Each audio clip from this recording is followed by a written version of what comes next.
Hey everybody, welcome back to the channel. The other day I was down at the lake. I was doing a little fishing and I caught this giant clam. Yep, at the lake. I thought to myself, what can I do with the giant clam? Well, how about we do linguine and clam sauce? Stick around, we're doing it next.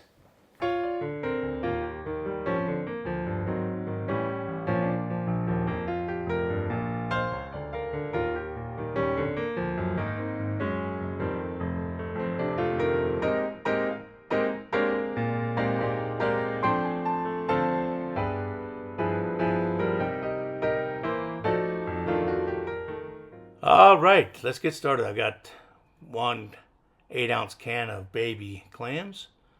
We're going to drain the juice out of because we're going to save that juice for later, so don't throw it out. And I've got one small can of chopped clams. Once we get all the juice out of those, we're going to move over to the sink and rinse the clams really well. Then we'll put that juice and the clams to the side until we're ready for them. Now, this dish comes together pretty quick, so let's get our water boiling. I've got my Dutch oven full of water. I'm going to add a little bit of salt to it, and I have the flame on high. Next, we're going to get our large non-stick pan out. About 2 tablespoons of butter and some good olive oil. I've got the heat on medium, and we'll get that cooking. First thing we have is one shallot that we diced up. We'll add that shallot first, and we'll cook the shallot until it becomes translucent. Next, I've got 4 to 5 cloves of garlic that I minced up, and we'll put those in. And we'll cook the garlic until it becomes fragrant. And while that's cooking, if I could remind you to please like, share, subscribe. Tell your friends and family all about us. Leave a comment if you can, it really helps. And make sure you hit that bell to stay up to date on newest recipes. I hope you enjoyed them as much as I am making them.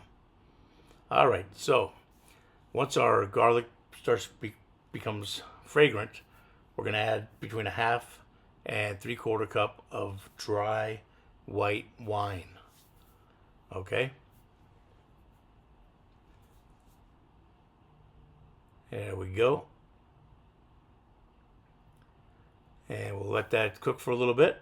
And then we're going to add a couple dashes, maybe half a teaspoon, depending on your flavoring. I like a little more heat than most, so I added a full teaspoon of red pepper flakes. But if you don't like any heat, skip this process right here. Don't add it.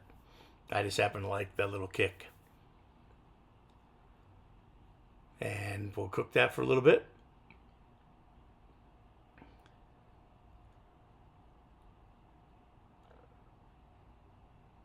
Okay, now we're going to bring in our clams.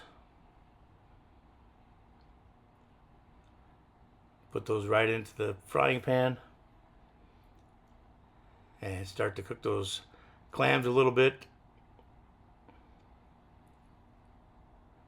If you guys could smell this, you'd be just, well, you will smell it when you cook it, so just you gotta wait longer.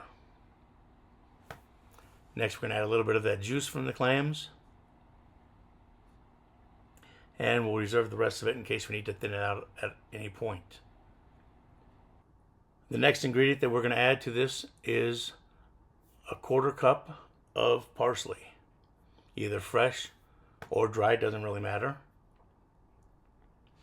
I'll toss that right in. And we'll give that a good mix.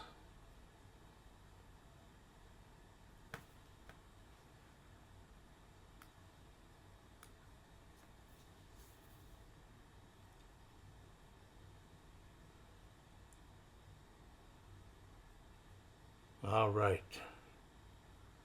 Now I've got maybe 2 tablespoons of lemon juice that will go in next.